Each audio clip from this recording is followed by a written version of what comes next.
that we can do good public safety without that high a tab. So I guess that would be the challenge for each of the mayoral candidates is how would you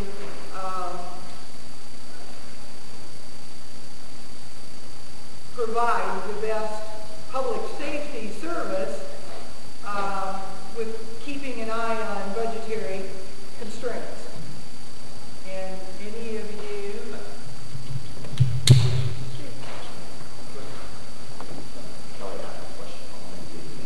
Oh, you know, I didn't put a time limit on it. We're kind of hoping for the little 2-minute answer. Okay. I'm going to get off the podium and come down here a little bit. And I always like to speak first on the first question because I'm a leader. The first thing I would do, especially if the public works we're talking that it's going to be fire and police. My uncle was a state trooper in this state for 27 years. He was a post commander. He was an area coordinator. He was one of the top 10, I'm so proud of him. He's one of the top 10 state cops in the whole state through the 70s and the 80s. They wanted him to be the commander. They even voted him to be the commander. He says, no, I want to capture bank robbers and drug dealers. I don't want to go to the state and talk to the state reps and the senators and beg money for our state police. And the tragedy is our state police are one of the worst paid in the nation. And our police are one of the worst paid in the country. I don't know how we stopped the 80% because I just read in the paper today, we just hired 14 more firemen. I don't know much about the fire department, but I do know that Daryl Boykins is a great tennis player, and he is the chief of police. And it would be a 3-step match between him and me, and I would lean on his expertise and my uncle's for the police. And the fire department, I think that the solution is we need more EMS people than we do fires. Because there's a lot more people that get sick with heart attacks that need to go to the hospital than the houses burning down. Thank you very much. Definitely within 2 minutes. Yeah, I didn't have any relatives real close that was police officers. But I do have a nephew that works with the fire department. I've had the opportunity to talk to others that's with the fire department. But one of the things we got to remember, 80, but mainly, that may sound a little bit high. But can you imagine what our streets would be like, because they're already, every time you pick up the paper, there's another crime, another murder, or whatever. But can you imagine what it'd be like if we didn't have those police officers? Yeah, we could clean out some of them, because we got some of them that's kind of on the dirty side. I know of at least 12. But, yes, some of you kind of laughing about that, if you lived over there in River Park, and they had that one bar over down there by Armwood, and you see a police officer getting out of a squad car and getting into a car with a drug dealer. Now, you know, that tells you you got a good cop. But the bottom line, we would really have to look at where the money is going inside the police department and the fire department. I'm sure there's money that can be trimmed, but I myself personally, I feel that we need these people, and I'm going to let it right at that.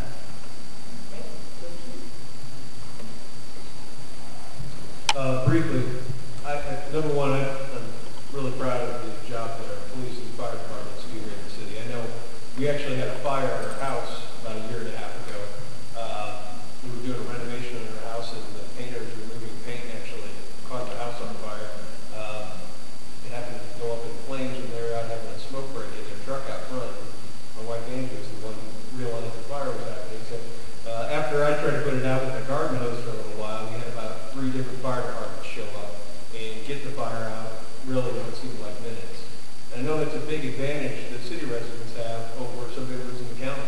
Had our house been outside the city limits, it could have taken a township fire department 20 minutes or longer to even make it on the scene, let alone find water to hook up with and get the fire out. They did a tremendous job and saved us something I can't even imagine.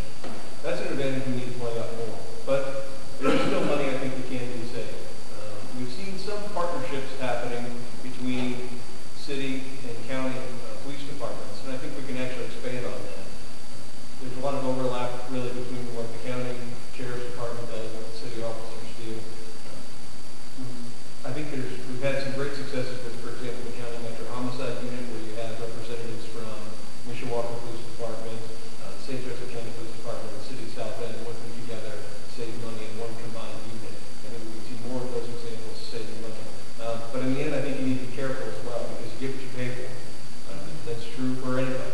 And the main cost when it comes to public safety is salaries. And we're going to drive down the cost for what we pay somebody to do the job of a police officer or firefighter, and we're going to lose out on the quality of individuals we have. So I think there's room for improvement, but we need to maintain top quality as well.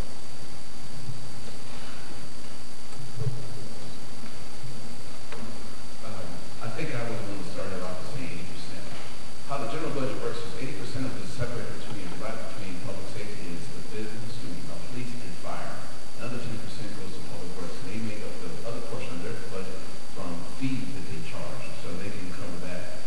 Now, I'm almost in agreement with most of what was stated thus far.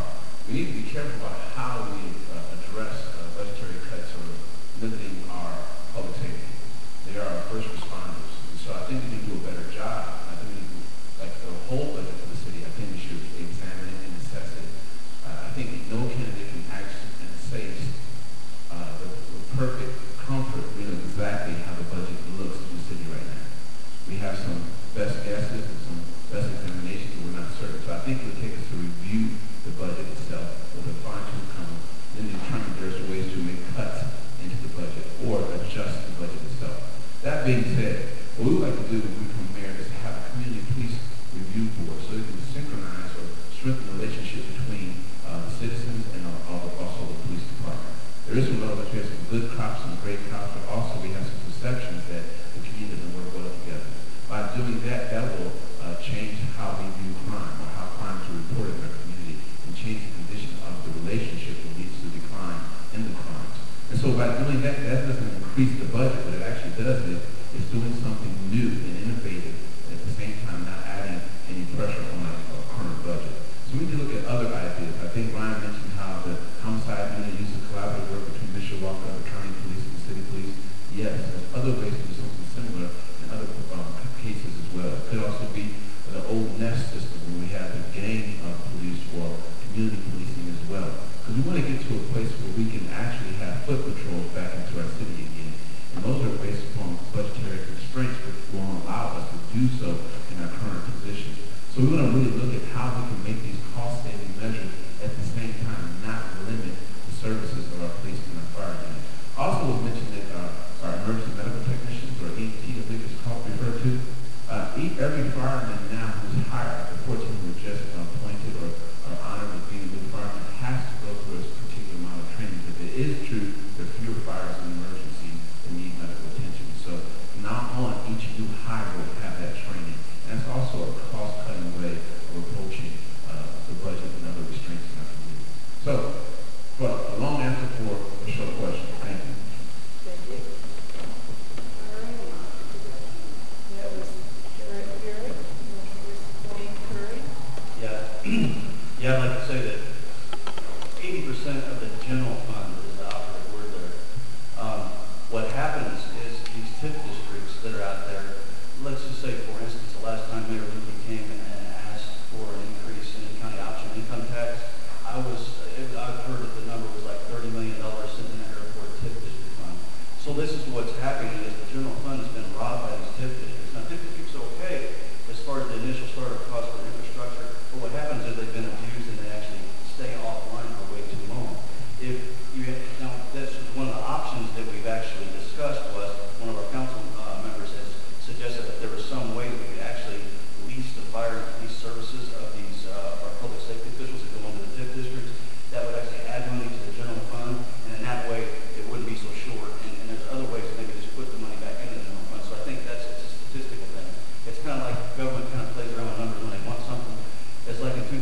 2007 during that election cycle.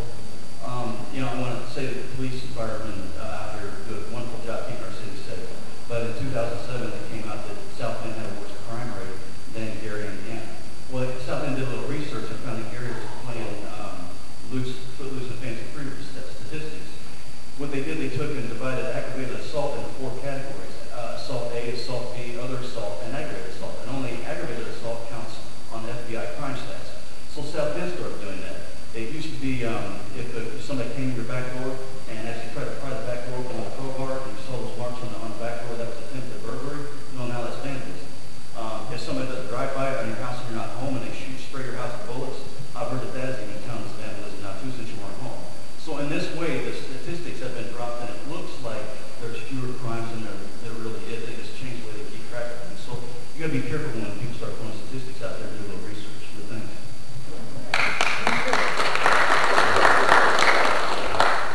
All right, so we can move on to our next question. This one has come up a lot too, and some of you have already addressed it in various degrees, but the question would be, just how do you make South Bend a better environment for businesses to help current businesses grow and bring new jobs to South Bend?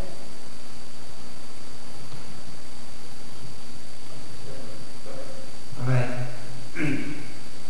There at WNIT, I wrote up on the aspect of South Bend is not business friendly. One of the things I'm going to discuss on that is when we got all these roundabouts, and most of them, if the semis and that can't come through, I've got that big white van out there, and I have a hard time going around some of them. But once that we can show the people away from here, my wife and I, we had an opportunity when we was down south to talk to several businesses, trying to see if they would come to South Bend. In fact, during the time that I was running for mayor, I had some people that came in. They wanted to buy where Mission Park is at, and they wanted to buy where that trucking place is at, out there off the Mayoral. And those from redevelopment and the mayor's office wasn't too friendly with them. So naturally, they wasn't willing to come here. But this is where it's different. The mayor's job is not only to take and bring jobs in here, but to help create jobs. I was talking to a guy the other day. He holds 4 degrees. He says, I'd be happy right now if I could get a $7 or $8 an hour job, because he does not know how much longer that the feds are going to keep adding onto the time that you can get unemployment. So the first start is for the mayor, as I made mention earlier, where we can take in on the houses that the city owns, not buy. Because we got people like Mr. Taylor here. I've got a nephew that also does it, and I know some others, to where we can take and build up our neighborhoods. We brought back from Tennessee for our streets. In Tennessee has a lot more eyes than what you have here. Their streets, they are just now starting to see cracks in, so they're going to start tearing them up and redoing them. 20 years. Once that we start showing that, one, we're going to take care of our streets, we're going to take care of our neighborhoods, we're putting small businesses back in our neighborhoods, and these people are going to say, hey, now South Bend is ready for us. Then you start getting these other companies coming on in that's going to be paying a little bit more. And like this college gentleman took and told me. All right, like he took and told me. Right now, I take an $8 an hour job because I know for what you're saying is going to bring more jobs into the community.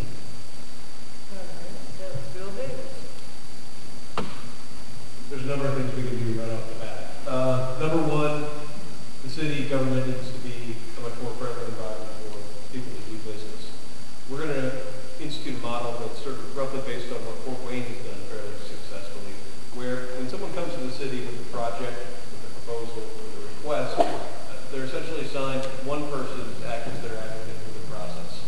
Instead of having to figure out which of the dozen different economic development groups you need to go to, departments you need to go to, which form from which department you need to fill out, or which board you need to get a hearing in front of, you go to one person. That one person will be responsible for tracking you through the process, helping you out along the way. So you can actually focus on earning a living and paying your employees instead of figuring out the bureaucracy. It's been incredibly successful for Wayne. Number two, we have a resource in our community of great employers who've been here for a long time. We'll always want to make sure our place is a great environment for anybody to come locate their operations. We'll continue to recruit those companies. But I think sometimes the emphasis can be placed a little bit too far in that direction. I don't care how long you make the runways out of the airport, Boeing is not going to locate their headquarters in South Bend, most often. I think we can all agree with that. But that's actually been given sometimes some justification for why that project has happened. What we have been able to do is bring a lot more research and technology expansion to the community through new graduate research programs at IUSB, at IU Tech, at Notre Dame. We need to hook those up with existing manufacturing businesses. There's still great companies that are manufacturing products and turning out great things all around the world. And when we have new research opportunities that become available through these new technology transfer programs, we hope to see more success from through Innovation Park. That needs to be matched up with employers who have, number one, the processes and abilities to actually utilize this new resource, and number two, have the capital to invest in it. We've got a long tradition, as many people have mentioned, of encouraging entrepreneurs to build strong businesses in our community. We've had that in the past, and we still have the opportunity for that in the future. So I think we're losing out on a lot of opportunities to grow the businesses we have here at home, whether the big manufacturers or the small retail operators. And part of that comes back to building a great community where we have local businesses that you can go to and buy your goods and services.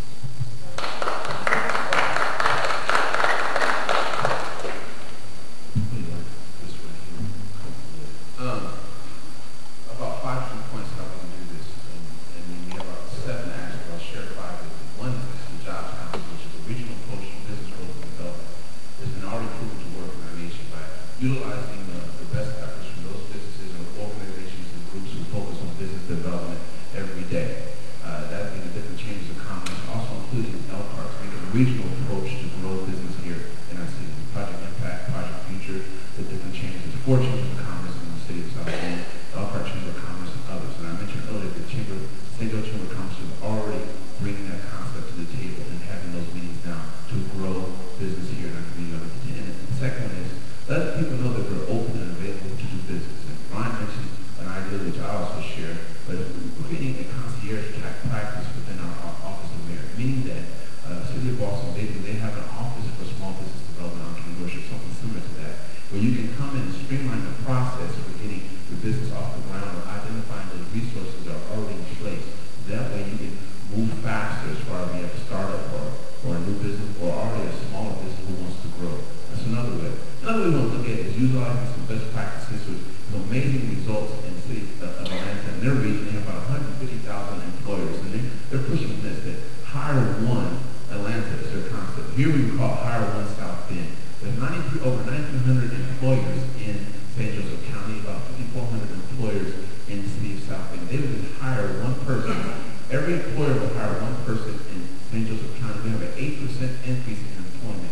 In the city of South Bend right now, it's a 10.8% unemployment rate. That would have a dramatic impact. Now, that may not be realistic on the long term or short term, but what it would do is if we had 20%, that would still make a major dent into unemployment in our community. McDonald's actually is already utilizing that practice by having on April 19th, they're hiring 50,000 new employees in the country. We realize it's up to us to take care of our neighbors. And so we want to have that initiative here as well. And also buy locally. We found, I have a dear friend of mine who's running for mayor in Denver. His name is James McGee, and we dialogue. And we have this concept that hasn't been implemented yet, but we believe it will work, where you buy local. I call it Buy South Bend. He calls it Buy Denver initiative. There we found in Grand Rapids they had a 10% increase in local merchandising, local commerce, local buying.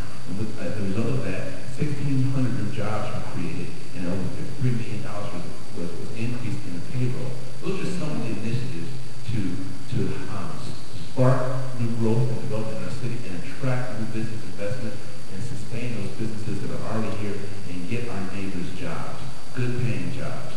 Thank you. Thank you.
remember them all.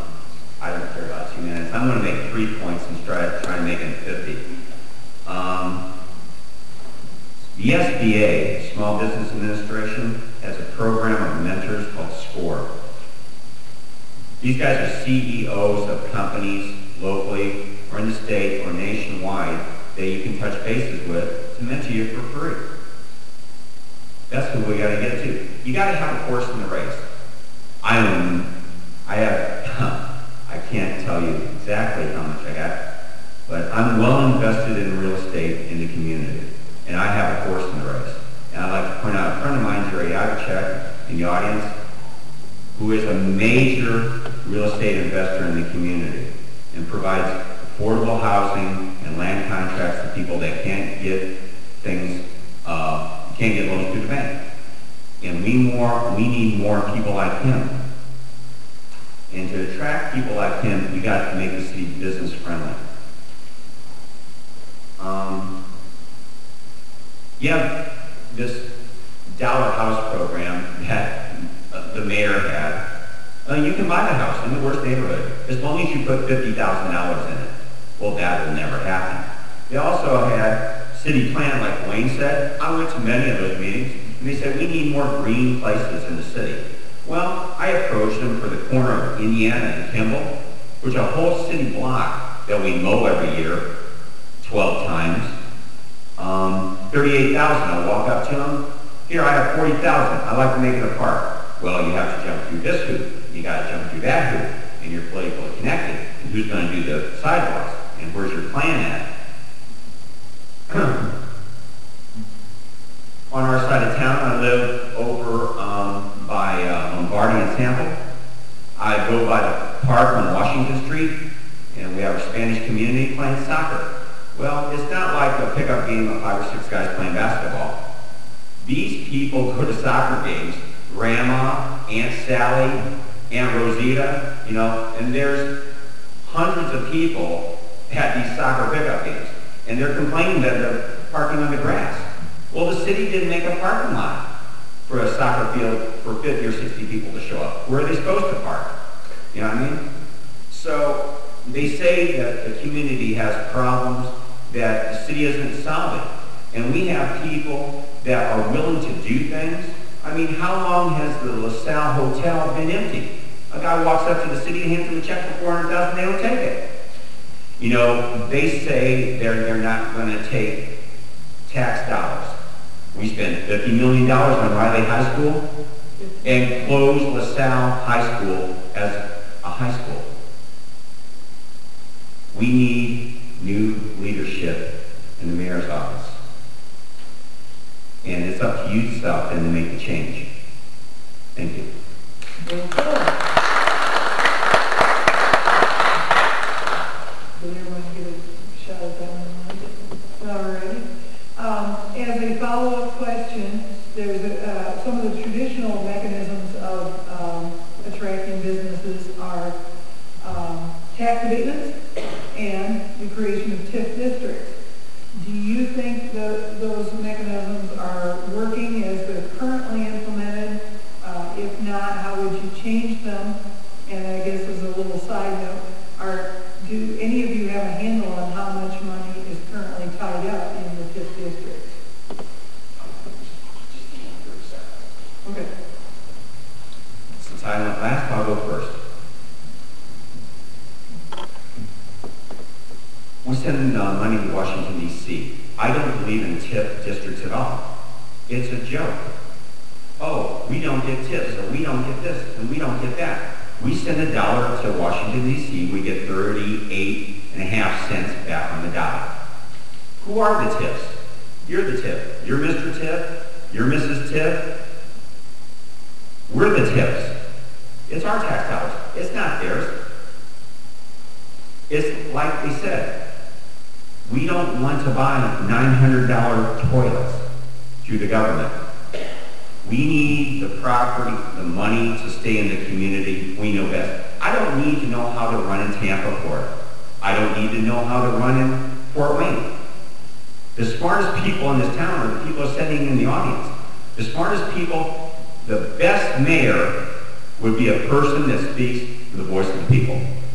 I read a lady's comment. She should be the mayor of this town, not any of us standing up here. So smart.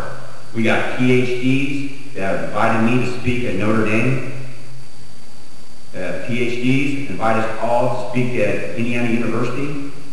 We have enough brains in here. We're smart enough. We're smart people here. We can take care of our own problems. Companies that are sitting here like, oh, you're going to give tax abatements to new companies. I'm sorry, then you had a business in here for 30 or 40 years and been successful and profitable on the backs of the taxpayers. Must have been a pretty good district. You need a tax abatement? I don't know. We need to give no tax, not an abatement.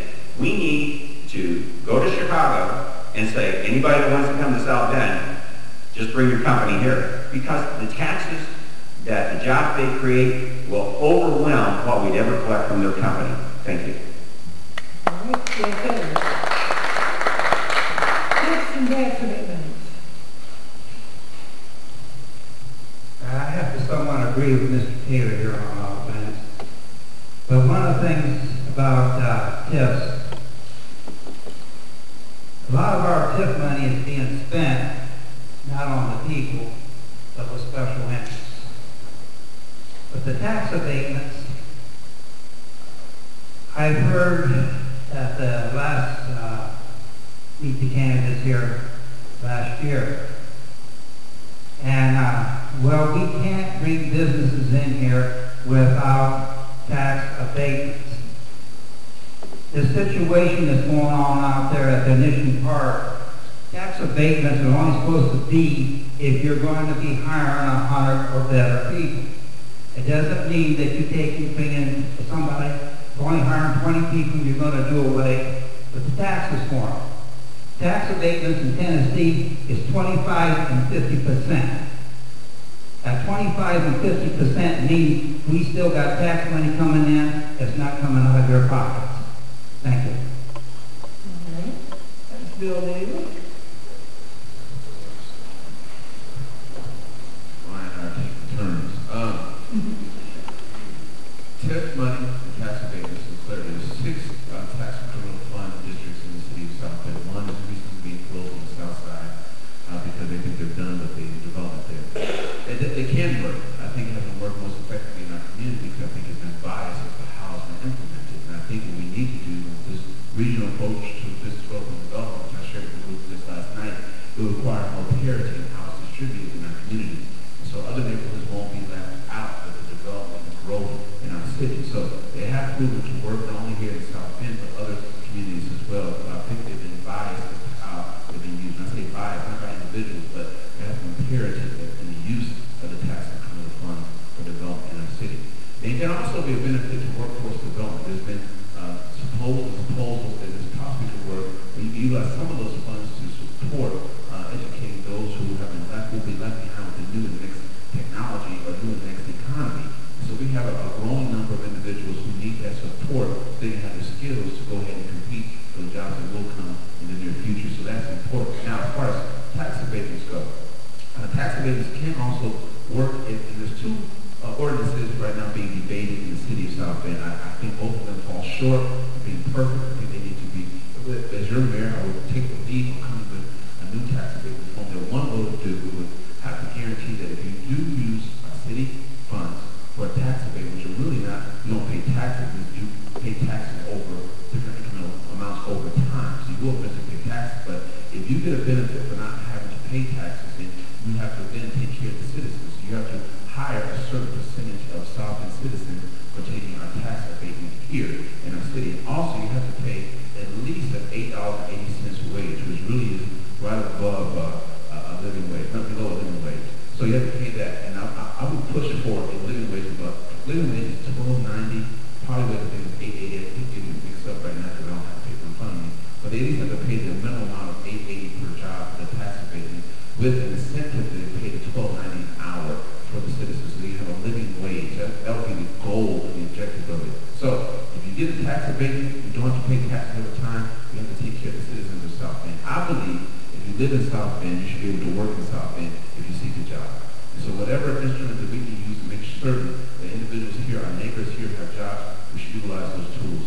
And so proper usage of tax abatements and and proper use of the TIF funds will be able to do that to spark the economy here in the city of South Bend. Thank you. Thank you. Barrett Berry.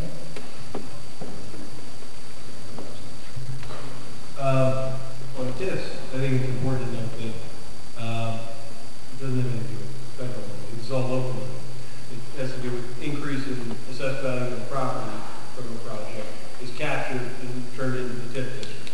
That money is supposed to be spent now on economic development activities. Generally, it's infrastructure, putting in new streets and sewers to help maybe make the actual project possible. The problem is there's a couple different types of TIFs. The earliest ones that are grandfathered in don't really have an expiration date. And some of those in our community, they can last almost indefinitely.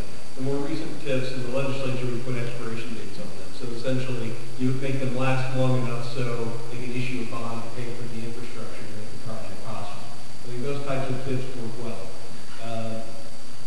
It does capture an increase in assessed value, but if it expires, that money is eventually going to go back into the property tax pool. It doesn't pour directly back into a general fund budget. So once a TIF is closed, like on the south side, a TIF district that the city recently announced is closing, that money doesn't just pour back into the city budget to be used for anything else. It goes into the overall pool of assessed value. When you close a TIF district, what actually happens is it has the effect of bringing everybody's property tax payments down a little bit. It doesn't necessarily give more cash to the government to spend. So in that example, it's actually good to close it down and decrease property taxes. On tax abatements, I think they can be an important tool if we really want to make a project happen. I think sometimes they're used irresponsibly. We've seen tax abatements given to employers that hire people at a not very good wage and end up shutting down their operations before the term of their tax abatement is even over. Those are bad decisions to make a tax abatement for them. If we have an employer who's going to expand their operations or open up shop in the city of South Bend, it's going to pay people well and make a long-term investment in the community, I think if the tax abatement makes that deal happen, I think it's worth looking at. The question is about accountability and making sure you get return on your investment. Currently, I think there's a big fight over how much input the citizenry should have in what a tax abatement policy looks like. I think that we should have those quality criteria. People should be able to earn a decent wage at a business that's getting a tax abatement. I think we can still do great economic development with that tool, but we need to have some accountability. Dvorak. And next is Wayne Curry. Yeah, as far as the TIF districts go in our area, what happens, I want to say there was an old development model a long time ago where they had in-centric and eccentric circles. If you lay a plate on a table and that plate is your in-centric circle, that's where you spend your government money, you invest your public dollars in that area, that zone, whatever that might be. As soon as that's completed, what that does, it entices and induces the private sector who then come around maybe these new neighborhoods or these other redeveloped areas where the malls are at, and you and I and everyone else wants to invest in the older properties there and fix them up, and that way we don't need the public money to be spent in these areas. That was how we used to develop things before TIF districts. Now what's happened with TIF districts is they don't just stay that same size of that plate anymore. They actually, once they keep growing them in size to where none of the money actually keeps to get turned back to, or gets put back into the regular funding process that it used to do. So that's how they've been abused, and that's how they've had a negative impact on the general fund, while they've actually had more and more money to keep putting new streets. I mean, the University Park Mall is a TIF district. So all that stuff out there, I think it was the most successful one in the state for some time. There's a lot of money being spent out there, but that's how they keep doing the growth, but then if they're short on other projects, that's why they're short. As far as tax abatements, I want to say like the county's tax abatement ordinance, back when they passed this thing, there was, if you built your building green, you got like 25 points. If you hired, paid higher wages with kind of like union labor, you got 25 points. If you gave your employees a $5,000 child care credit, you got 25 points. I mean, they had such a point system set up that if you actually built your building green, hired union help, paid the wages that we're talking about here, and that you wouldn't even qualify for the 10-year tax abatement. I believe currently the tax abatements, I told by Councilman, they average about 7 years, and you divide your taxes by 7 years. First year, you pay 14%, and it's like it goes up. So every year you start out, say, over 10 years, be 10%, 20%. You're still paying taxes. So in that respect, you have to offer the things in your community what other communities offer, or else you're not going to be in a way, you're not going to be able to entice business to come here because you're going to go someplace else where those rates are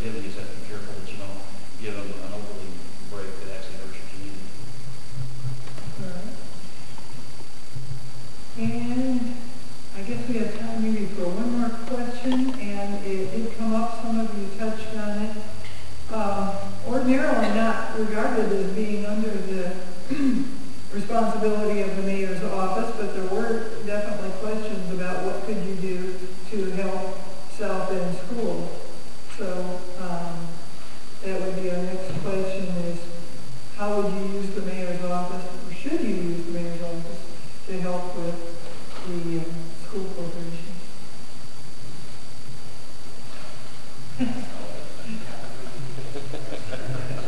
I'll start off with that. We've got a real plan to do this. Number one, we've seen fights over the last couple of years between the Chamber of Commerce, the school board, the teachers, about what direction different schools should take. We talked about new tech programs, magnet schools, traditional schools. The big group I think that's been left out of this is the discussion with the parents. We're going to, on day one, start an education roundtable where we bring all these parties together and take a course of action that everybody agrees to move forward. We can't have the fights anymore. I think they're holding back our education system. That's important, but I think is even more important is actually taking an active role and partnering with the school corporation to help more of our schools succeed. I touched on it briefly earlier, but we have resources that we can leverage to help some of the schools that are in the worst shape graduate more students, get better scores on the ISTEP, get better grades. And that's going to involve a couple things. It's going to involve getting more parents involved in their children's education, and it's going to involve money to provide the remediation programs that are necessary to help some of the students get their grades up. I think there's actually a way that we can look at using tip dollars for that. It hasn't been done in any other community in the state, but in our biggest tip district, on the west side of the airport tip district, which extends from the airport all the way down to the south side of Mission Park, we have a number of schools in that tip district that are struggling and could use some help. I don't think there's any greater economic development challenge before us now than making sure we've got educated students coming out of our schools able to compete in the workforce. And I think there's a case to be made that we might be able to help provide some resources to graduate with better quality students coming out of our schools. So that's the plan we have to actually get involved and help fund some of these programs to increase performance.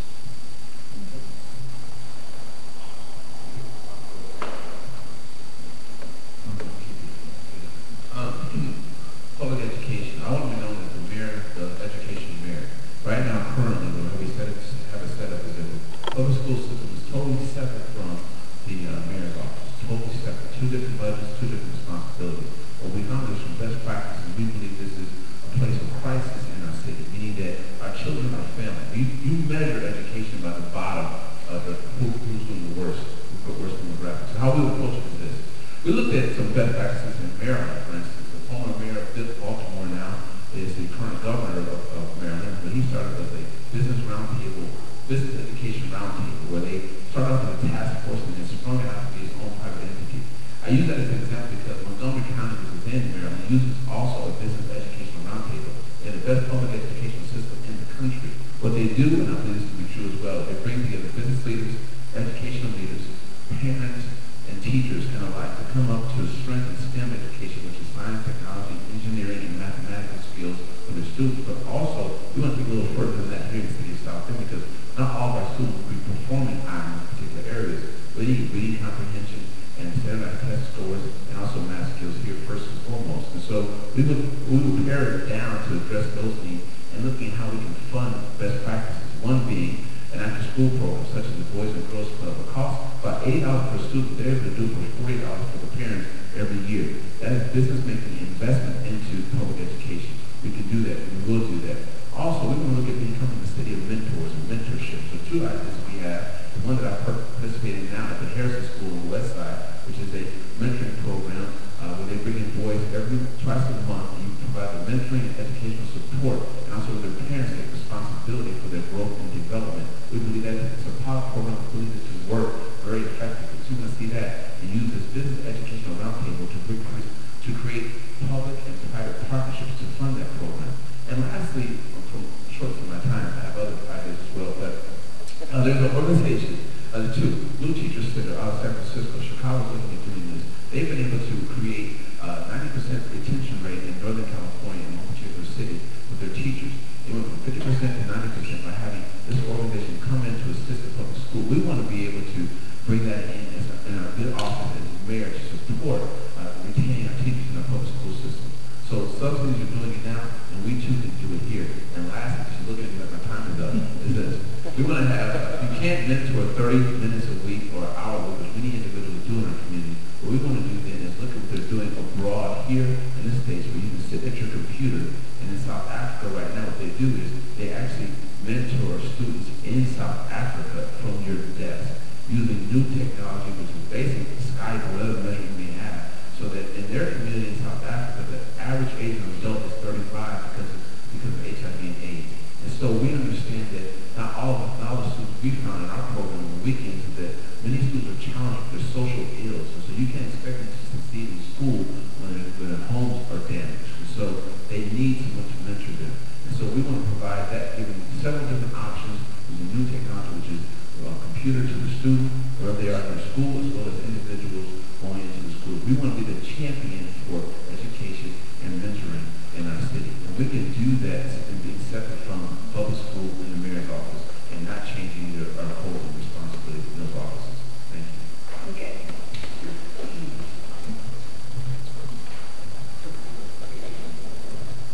Yeah, I'd just like to share a little story.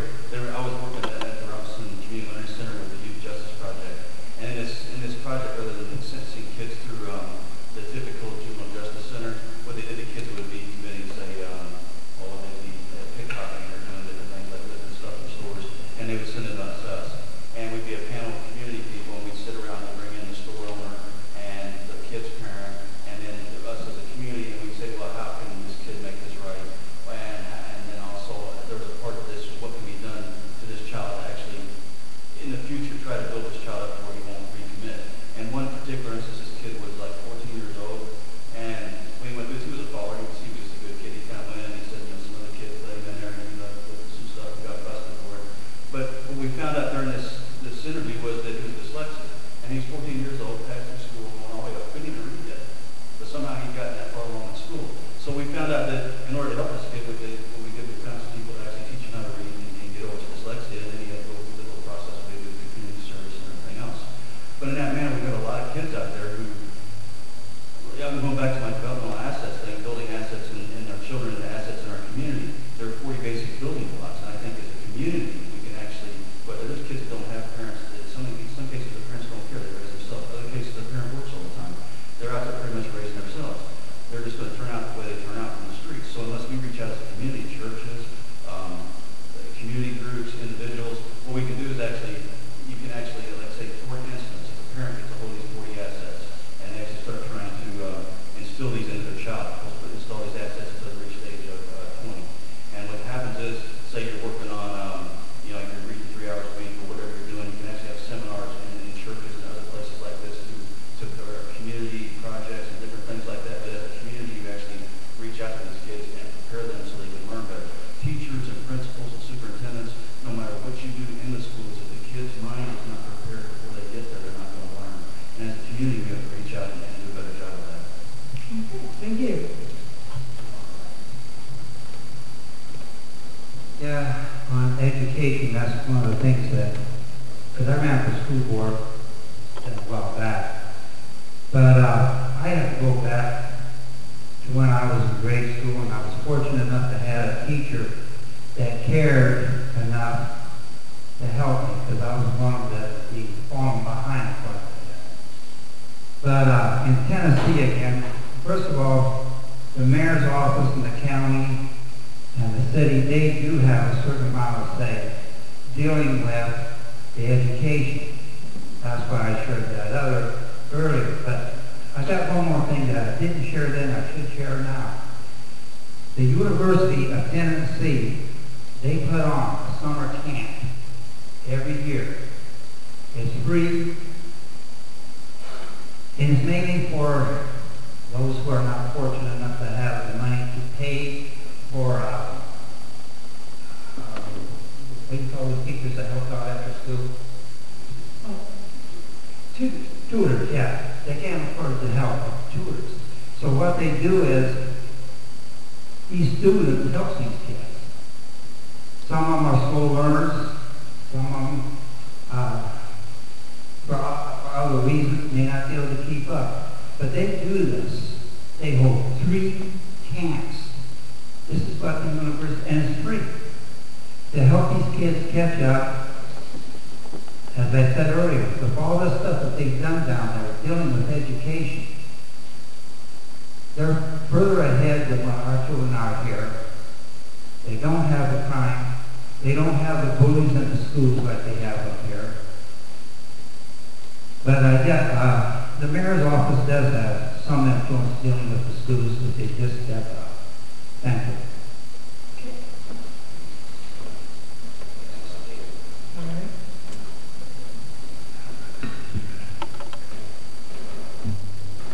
I have a friend of mine that went to university locally.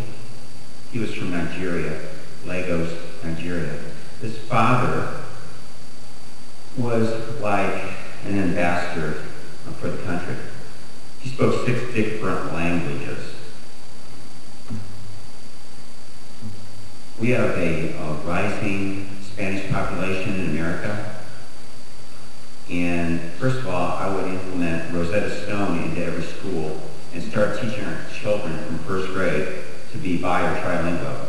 They did this in Massachusetts at a Montessori school, and they had these 3 6-year-olds, one Chinese girl, one Spanish girl, and one English-speaking American girl. And they all spoke Chinese, Spanish, and English fluently. And it was hilarious to see 3 6-year-olds sing a song in Chinese. So it can be done. Also, all of our students should take, I might be dyslexic on this, won't be the first mistake I made this evening, Myers-Briggs test for all students, because there's nobody mentoring our students. There's 244 different careers a child can take as an adult. But if we don't mentor them in the direction they need to go in, they won't be successful. Half of my friends that went to college, 5 years after they got their degree, they weren't studying in their degree, because that's not what their passion is for. But Myers-Briggs takes the 240 different categories and gets it to your top 6-pack.